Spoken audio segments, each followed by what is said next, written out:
হিঙ্গলগঞ্জ এবার কার? আনন্দ সরকার নাকি রেখা পাত্রর? তৃণমূলের নাকি বিজেপির? সংখ্যাতত্ত্ব কি বলছে? রেখা পাত্রকে বিজেপি ঠিক কেন প্রার্থী করলো হিঙ্গলগঞ্জে? যে কারণে প্রার্থী করা হলো সেটা কি ফুলফিল করতে পারবেন রেখা পাত্র? হিঙ্গলগঞ্জবাসী বারবার তারা কি চেয়েছে? এর আগের ভোটগুলোতেই বা কি চিত্র ছিল? পুরোটা পর্যালোচনা করলেই জলের মতো পরিষ্কার হয়ে যাবে আপনাদের কাছে 2026 বিধানসভা নির্বাচনে বসিরহাট লোকসভার অন্তর্গত হিঙ্গলগঞ্জ বিধানসভাতে কি হতে চলেছে। হিঙ্গলগঞ্জ এবার হবে কার? তো বন্ধুরা, একটু আমাদেরকে পেছনে ফিরে যাওয়ার আগে আপনাদেরকে 2026-এর বিষয়টা একটু বলে দিই আগে, তারপর সংখ্যা তত্ত্বে যাব। 2026-এ খুব ইন্টারেস্টিং পয়েন্ট এই হিঙ্গলগঞ্জ বিধানসভাতে লুকিয়ে রয়েছে।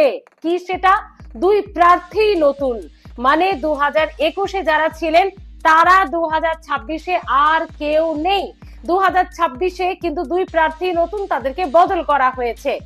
একজন বিজেপির প্রার্থী রেখা পাত্র, গোটা পশ্চিমবঙ্গ এই নামটার সাথে পরিচিত এবং প্রতিবাদী মুখ রেখা পাত্র বলা যেতে পারে। আর অন্যজন হলেন তৃণমূল প্রার্থী আনন্দ সরকার। এই হিঙ্গলগঞ্জ কিন্তু বারে বারে বুঝিয়েছে কি তৃণমূলের শক্ত ঘাটে হিঙ্গলগঞ্জ।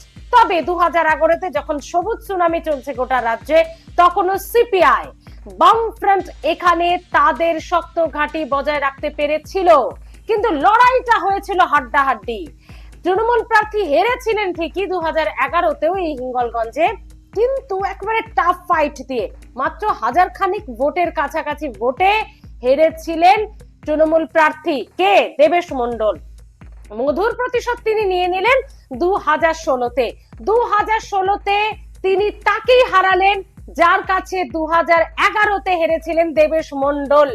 আনন্দমোহন মন্ডল সিপিআই এর বিদায়ী বিধায়ক ছিলেন 2016-তে হিঙ্গলগঞ্জে, তাকে হারালেন দেবেশ মন্ডল। ইন্টারেস্টিং পয়েন্ট, কত কত ভোট বাড়িয়েছেন জানেন? দেবেশ মন্ডল পেয়েছেন 2016-তে, ভালো করে শুনবেন, ইন্টারেস্টিং পয়েন্টগুলো আপনারাই খুঁজে পেয়ে যাবেন, 94,753টি, 53% ভোট এখানে পান দেবেশ মন্ডল তৃণমূল প্রার্থী 2016-তে। সিপিআই প্রার্থী এখানে আনন্দমোহন মন্ডল, যিনি বিদায়ী বিধায়ক ছিলেন, তো তিনি পেয়েছিলেন এখানে 64,449টি, 36.05%। বন্ধুরা মনে রাখুন, 36.05%। আর বিজেপি এখানে ছিল থার্ড পজিশনে 2016-তে, 8%। ইন্টারেস্টিং পয়েন্টটা এবার বলবো আপনাদেরকে, 2016 পর 2021, হ্যাঁ দেবেশ মন্ডলই দাঁড়িয়েছেন। তিনি যেহেতু জয়ী বিধায়ক ছিলেন 2016, তাকেই দল দিয়েছিল টিকিট গতবার 2021-এ, তিনি জিতেছেন, একই রকম ভোট তিনি রেখেছেন। তাহলে ইন্টারেস্টিং পয়েন্ট কোথায় বলবো, অপেক্ষা করুন। এখানে দেবেশ মন্ডল 2021-এ পেয়েছেন 1,04,706টি ভোট, 53.78%। ওই যে বললাম মোটামুটি একই রেখেছেন। আর বিজেপি প্রার্থী এখানে এসেছেন সেকেন্ড পজিশনে, যিনি ছিলেন 2016-তে থার্ড পজিশনে। বিজেপি প্রার্থী 2016-তে ছিল থার্ডে, 2021-এ হয়ে গেল সেকেন্ড পজিশনে। শুধু ইন্টারেস্টিং পয়েন্ট এখানে শেষ নয়, সব থেকে ইন্টারেস্টিং পয়েন্ট বন্ধুরা, ওই যে বামেদের পাওয়া পার্সেন্টেজটা আপনাদেরকে বলেছিলাম 36.05%, ঠিক একই শতাংশ ভোট বাড়িয়েছে বিজেপি প্রার্থী 2021-এ, প্রায় 33%-এর কাছাকাছি ভোট বাড়িয়েছে বিজেপি প্রার্থী। আর খুব ইন্টারেস্টিং পয়েন্ট, বামেদের ভোট এখানে 33%-এর কাছাকাছি কমেছে।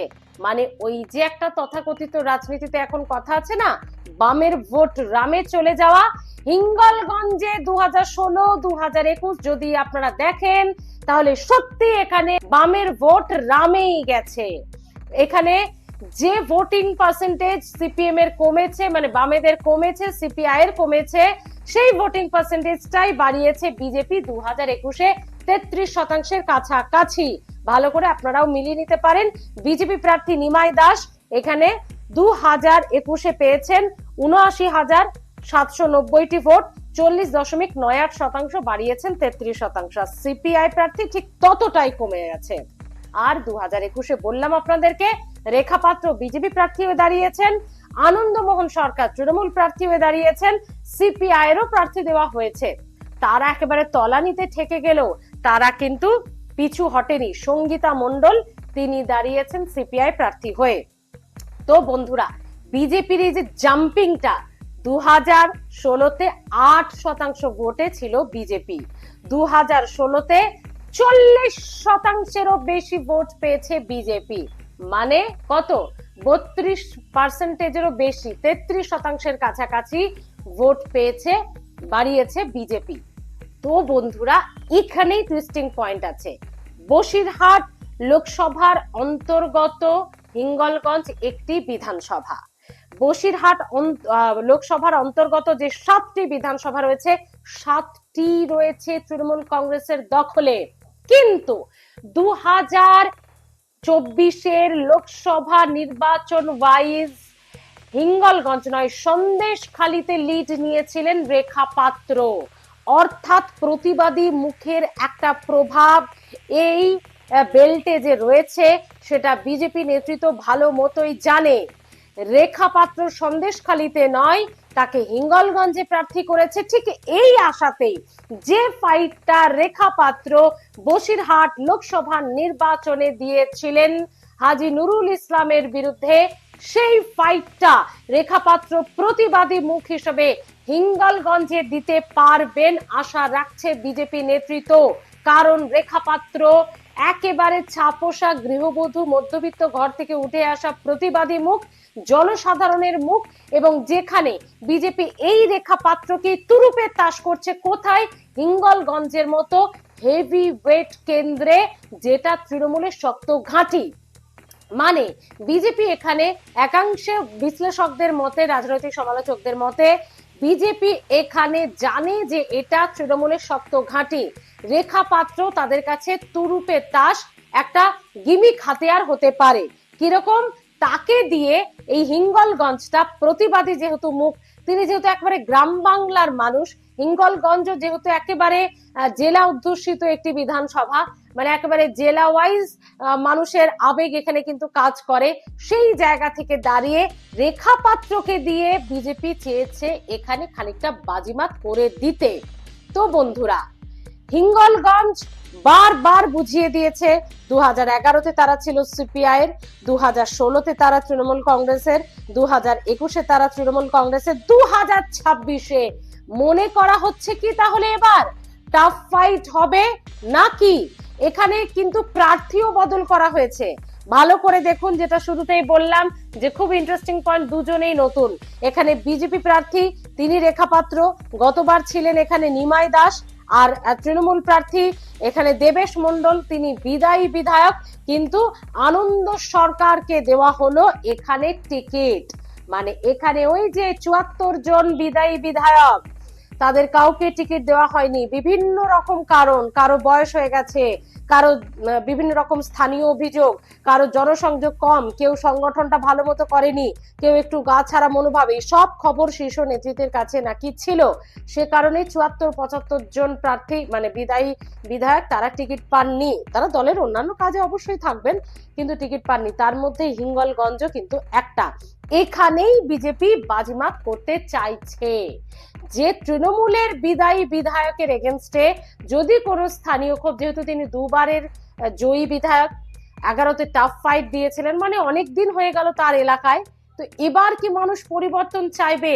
সেটা কি গ্রাম বাংলার ছাপোষা সাধারণ কোনো গৃহবধূর হাত ধরে? রেখা পাত্র তো কথা ভালো বলেন, তার ভূয়সী প্রশংসা করেছিলেন খোদ প্রধানমন্ত্রী তার বক্তব্যের। তো বন্ধুরা, বিজেপির এই মোটিভটা রেখা পাত্রকে দিয়ে সত্যি কি হিঙ্গলগঞ্জের মতো তৃণমূলের শক্ত ঘাঁটিতে সত্যি হবে, নাকি কোনো রেখা পাত্র এখানে রেখাপাত করতে পারবে না? তৃণমূলের শক্ত ঘাঁটি তৃণমূলেরই থাকবে। আপনারা কমেন্ট করে জানাবেন তো, সংখ্যা তত্ত্ব থেকে পসিবিলিটিস, মোটিভ, বিধানসভাবাসী কি চাইছে, সবটাই তুলে ধরলাম আপনাদের সামনে। আপনারা জানান। তার আগে প্লিজ এখনো যারা সাবস্ক্রাইব করেননি, বেঙ্গল ভয়েসকে সাবস্ক্রাইব করে রাখুন। আর হ্যাঁ, কোন কেন্দ্রের পর্যালোচনা আপনারা চাইছেন অবশ্যই কিন্তু সেটা আমাদেরকে জানাতে পারেন। এই হিঙ্গলগঞ্জের মতো আমরাও চেষ্টা করব সেটা স্টাডি করে আপনাদের সামনে তুলে ধরতে। কমেন্ট করে জানাবেন কিন্তু, হিঙ্গলগঞ্জ এবার কার? আনন্দ সরকার নাকি রেখা পাত্রর? ভালো থাকুন।